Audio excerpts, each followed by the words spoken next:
Hey, you guys. Thanks for listening into this episode of Tips with T. On today, we're going to be talking about emergency fund and why you need one and how to build it. So again, I didn't give my name, so I'm going to give my name. My name is Dr. Tiara Melvin. I am the host of Tips with T, and we're gonna dive in, y'all, about this emergency fund. Emergency fund is so essential to have. It's so important to have if you can have one. How to properly prepare for one. I even teach my students or the youth when I go to different um, programs or organizations about the importance of emergency fund, even during my summer camp that I have for kids. So it's very important, not just the kids know, but our parents know, the adults know as well. Because some of these things we are not taught in school. But life can be so unpredictable, and unexpected expenses can derail your finances if you're not prepared. So that's when an emergency fund will come into place.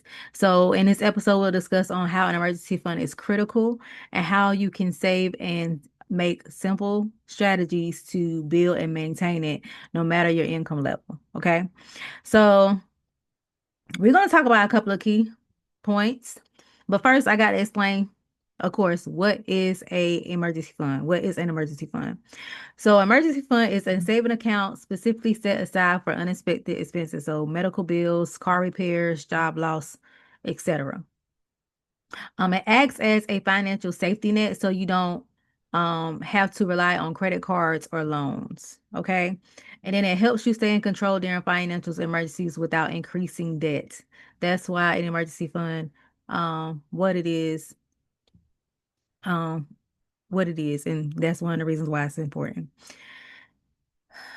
The tip number two we're going to talk about is why you need an emergency fund. So, number one, it prevents debt. Without savings, people often turn to credit cards, payday loans, or borrowing. All right. I'm a guy's girl. And I would say in the word in scripture, it says a borrower is a slave to the lender.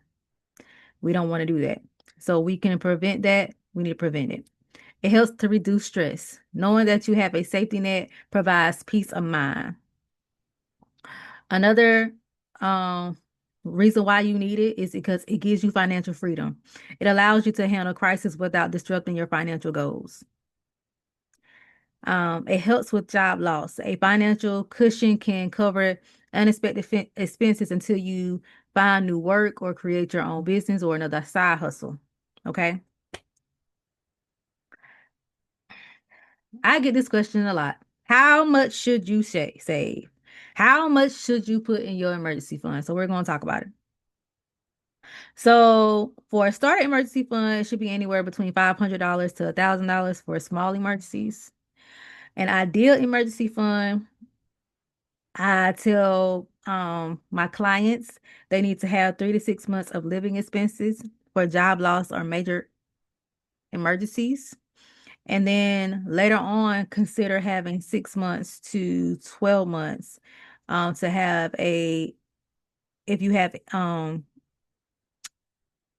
inconsistent income. So like freelancers and self-employed, consider doing 6 to 12 months emergency fund. Because like when you're an employer, sometimes you don't know, or self-employed, you don't know like what's gonna be what, right?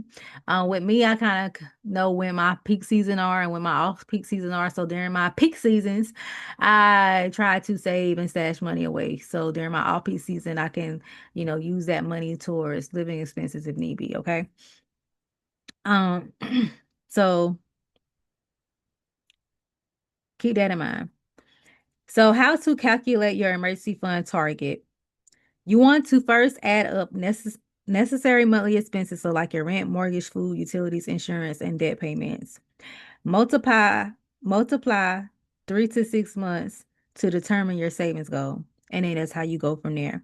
I try to tell people before they start an emergency fund if they feel like that finances is already tight, and you're like, "How my finances is already tight? How can I afford to start an emergency fund?"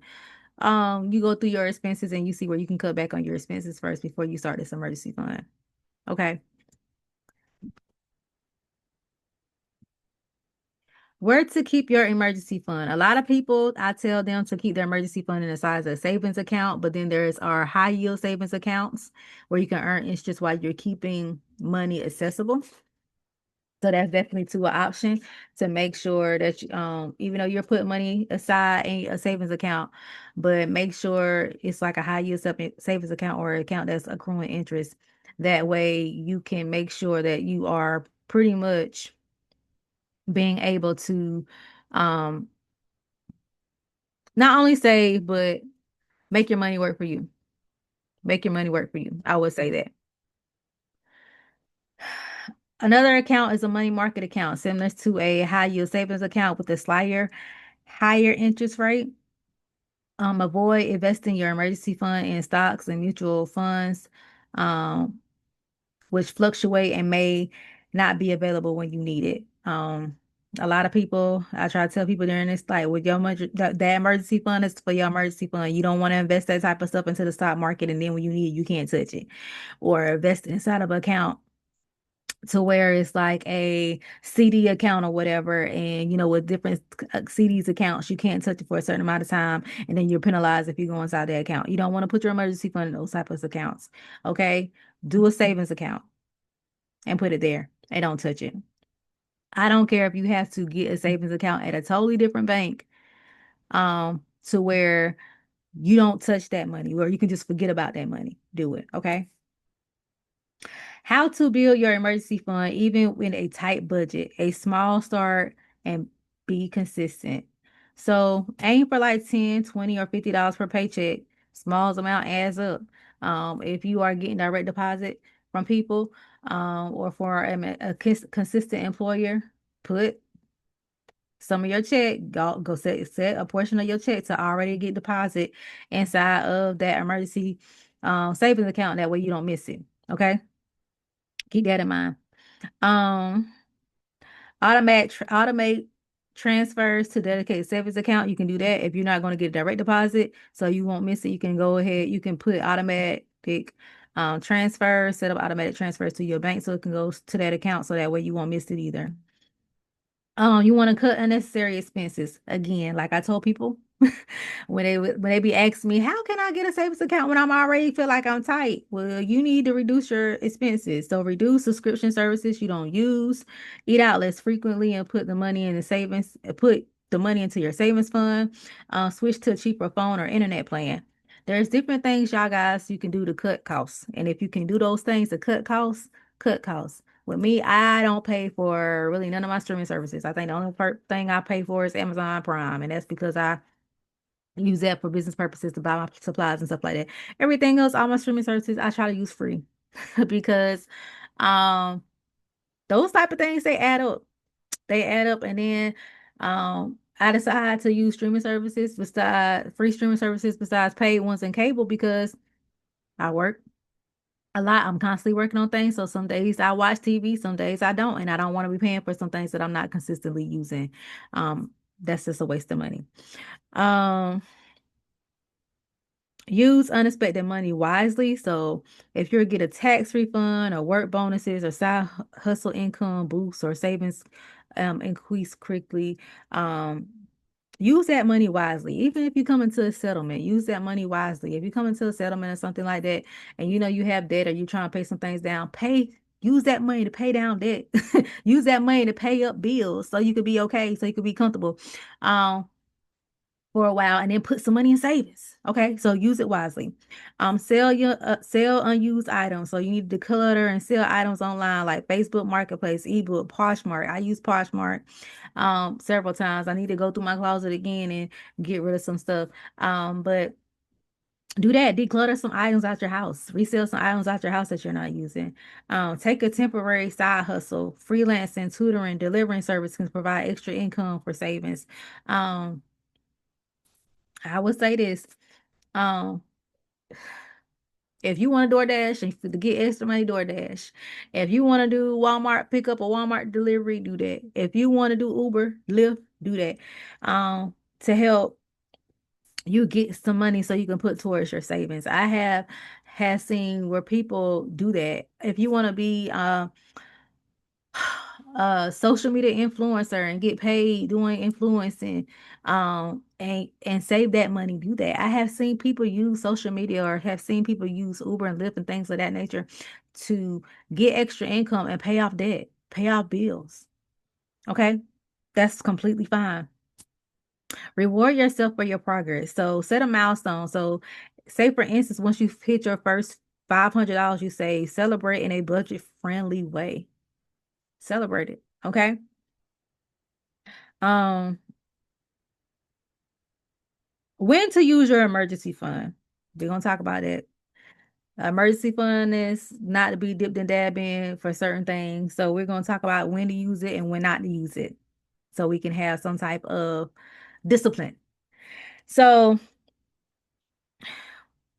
you use your emergency fund for medical emergencies, for major car or home repairs, for job loss or unexpected income loss,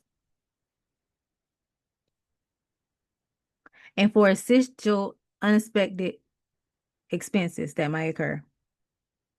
Now, y'all, these are some reasons that you avoid the use of your emergency fund.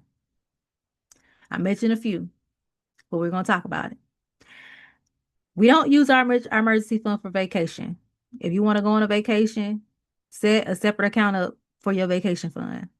We don't use it for shopping or impulse buying. If you're going to do that, set a budget and set an account up for that. You don't use it for non-essential home upgrades, okay? And you don't use it for investing, okay? Keep those things in mind. That's not what the emergency fund is for. Rebuilding your emergency fund. So if you had an emergency fund and now you want to rebuild it, you can rebuild it. So rebuilding your emergency fund. If you use your emergency fund, make it a priority to rebuild it. So resume automatic transfers as soon as possible and temporary cutback on extra expenses to refill your funds faster. All right. Um, Small saving habits, you guys, can help someone to avoid debt during an unexpected event. So make sure you have an emergency fund. Make sure that you are using it wisely. And then make sure whenever you get a chance to put that money back out of your emergency fund that you use, put it back. Put it back. Okay? So that way you can use it again if you need it again in case of emergency. Just don't go and use your emergency fund and don't never try to replenish it back when you have the opportunity to rebuild it back. Okay? So, of course, you guys, I got to give you all some takeaways. So, if you don't have an emergency fund, smart with a small goal of just $500. Okay, smart, start small. Set up automatic transfers to your emergency fund each day or automatic direct deposit from your check so you don't miss it. And review your budget to find one area to cut back on and redirect that money to savings. I'm telling y'all, if y'all will sit down and look at y'all finances every month and see where your money is going, you will find a way to cut back. Okay. And just know that an emergency fund is an essential financial security in uncertain times. And y'all, we're going to be moving into uncertain times. And so important to have an emergency fund due to the fact that we are possibly going into a recession and we are seeing an increase in prices and things of that nature. Interest rates and stuff are going up. So you want to make sure that you are doing what you can do to be covered, to have a cushion in case something happens. Okay. Small and consistent savings habits build long-term stabilities. And y'all, you can start today. You can start just by doing it with just $10. Okay? $10 every time you get paid. Put money aside. All right. So, um, thank you guys for listening to this episode today. If you guys need help and assistance with getting financial planning, with getting this emergency fund set up, you know, this is what I do. Feel free to go to my website at www.mjfinancial.biz to schedule a consultation. You can shoot me an email at contact at mjfinancial at contact at mjfinancial.biz.